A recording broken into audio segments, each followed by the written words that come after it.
जय श्री राधे कृष्ण। आप सभी का आपके अपने YouTube channel VK Mishra present में बहुत बहुत स्वागत है। आइए आज आप सब जानेंगे कार्तिक मास कृष्ण पक्ष में वर्ष 2025 में प्रदोष का व्रत कब धारण किया जा रहा है। तो जानेंगे व्रत के शुभ मुहूर्त के बारे में, पूजन समय के बारे में, व्रत महत्व के बारे में, नियमों के बारे में।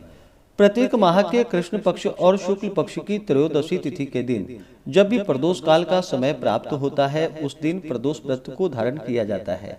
यह व्रत भगवान शिव जी को अति प्रिय होता है। जिस दिन भी प्रदोष का व्रत पड़ता है, उस दिन के नाम से उसे जाना जाता है और उस दिन के प्रदोष व्रत का अपना विशेष महत्व होता है। इस दिन विशेष प्रकार से प्रदोष काल के समय में भगवान शिव और माता पार्वती साथ ही शिव परिवार के पूजन करने का विधान है। इस दिन भगवान शिव जी प्रसन्न मुद्रा में होते हैं और अपने भक्तों के सभी प्रकार के पापों को नष्ट करते हैं, सुख समृद्धि का आशीर्वाद प्रदान करते हैं। कार्तिक मास कृष्ण पक्ष की त्रयोदशी तिथि प्रारंभ समय 18 अक्टूबर 2025 दिन शनिवार दोपहर 12:20 और त्रयोदशी तिथि की जो समाप्ति है वह 19 अक्टूबर 2025 दिन रविवार दोपहर 1:54 पे त्रयोदशी तिथि की समाप्ति है। तो प्रदोष व्यापनी के अनुसार इस व्रत को प्रदोष व्यापनी ली जाती है। तो इसके अनुसार सभी भक्तजन 18 अक्टूबर 2025 दिन शनिवार को प्रदोष का व्रत धारण करेंगे और इस दिन धनतेरस का पर्व भी मनाया जाएगा। इस दिन सामान आदि की खरीदारी की जाएगी तथा दीपावली के दिन जो माता लक्ष्मी और भगवान गणेश जी की प्रतिमा लाते हैं, तो इस दिन ही भगवान के पूजन के निमित्त प्रतिमा आदि लाई जाएगी। तो 18 अक्टूबर को धनतेरस और प्रदोष व्रत है। आप विशेष प्रकार से धनतेरस के शुभ मुहूर्त के बारे में जानना चाहते हो तो उसका अलग से चैनल पे वीडियो अपलोड है या वीडियो के एंड स्क्रीन में भी वीडियो का लिंक दिया गया है। आप उसके माध्यम से जानकारियां को प्राप्त कर सकते हैं। 18 अक्टूबर को ब्रह्म मुहूर्त का समय सुबह 4:43 से सुबह 5:33 तक होगा। सूर्योदय का समय सुबह 5:57, सूर्यास्त शाम 5:28 होगा।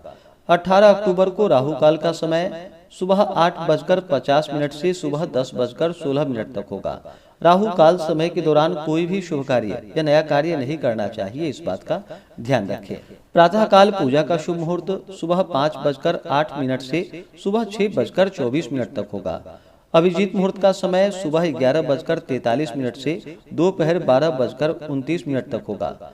विजय मुहूर्त का समय दोपहर 2 बजे से लेकर के दोपहर 2:46 तक होगा। गोधूली मुहूर्त का समय शाम 5:48 से शाम 6:14 तक होगा।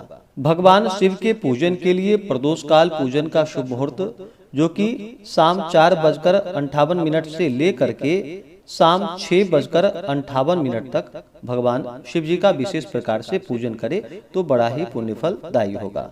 इस बार 18 अक्टूबर 2025 दिन शनिवार को प्रदोष का व्रत है।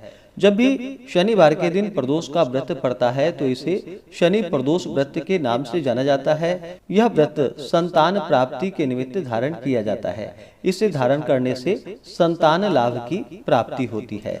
जो भी प्रदोष का व्रत धारण करते हैं, प्रदोष व्रत के लिए चाहिए कि सुबह ब्रह्म मुहूर्त में उठे, नित्य क्रियाओं से निवृत्त होकर के स्नान करे, शुद्ध वस्त्र धारण करे, भगवान सूर्य नारायण को अर्घ्य प्रदान करे और फिर व्रत का संकल्प ले। भगवान शिव जी से प्रार्थना करे कि हे भगवान भोलेनाथ, आज मैं शनि प्रदोष का व्रत धारण करने जा रहा हूँ या करने जा रही हूँ। इस प्रकार से भगवान से प्रार्थना करे। इस दिन रात्रि उपवास रह करके व्रत को धारण करे। जो उपवास नहीं रह पाते हों, जिनका स्वास्थ्य सही ना हो, तो आप एक समय फलाहार ग्रहण करके व्रत को धारण करें।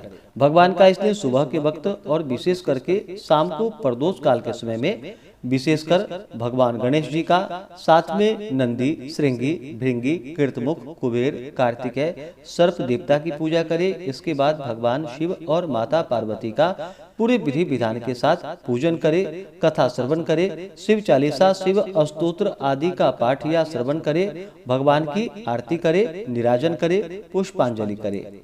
इस प्रकार से व्रत धारण करने से, भगवान का पूजन करने से संतान इच्छुक भक्तों को भगवान शिव जी की कृपा से संतान लाभ की प्राप्ति होती है। इस व्रत का पारण जो कि अगले दिन सूर्योदय होने के बाद किया जाता है। तो आशा करता हूँ कि यह जानकारी आपको अच्छा लगा हो। इसी प्रकार से ज्ञानवर्धक जानकारियाँ प्राप्त करते रहने के लिए, व्रत पूजा के बारे में जानने के लिए, कथा को सुनने के लिए चैनल पे अगर आप पहली बार आए हैं तो चैनल को लाल बटन दबा करके सब्सक्राइब करें, साथ में बेल आइकन घंटी को दबाएं ताकि आने वाली वीडियो का नोटिफिकेशन आपको समय से मिलता रहे। वीडियो को लाइक करें, शेयर करें। सुखी रहें और स्वस्थ रहें। जय श्री राधे कृष्ण। धन्यवाद।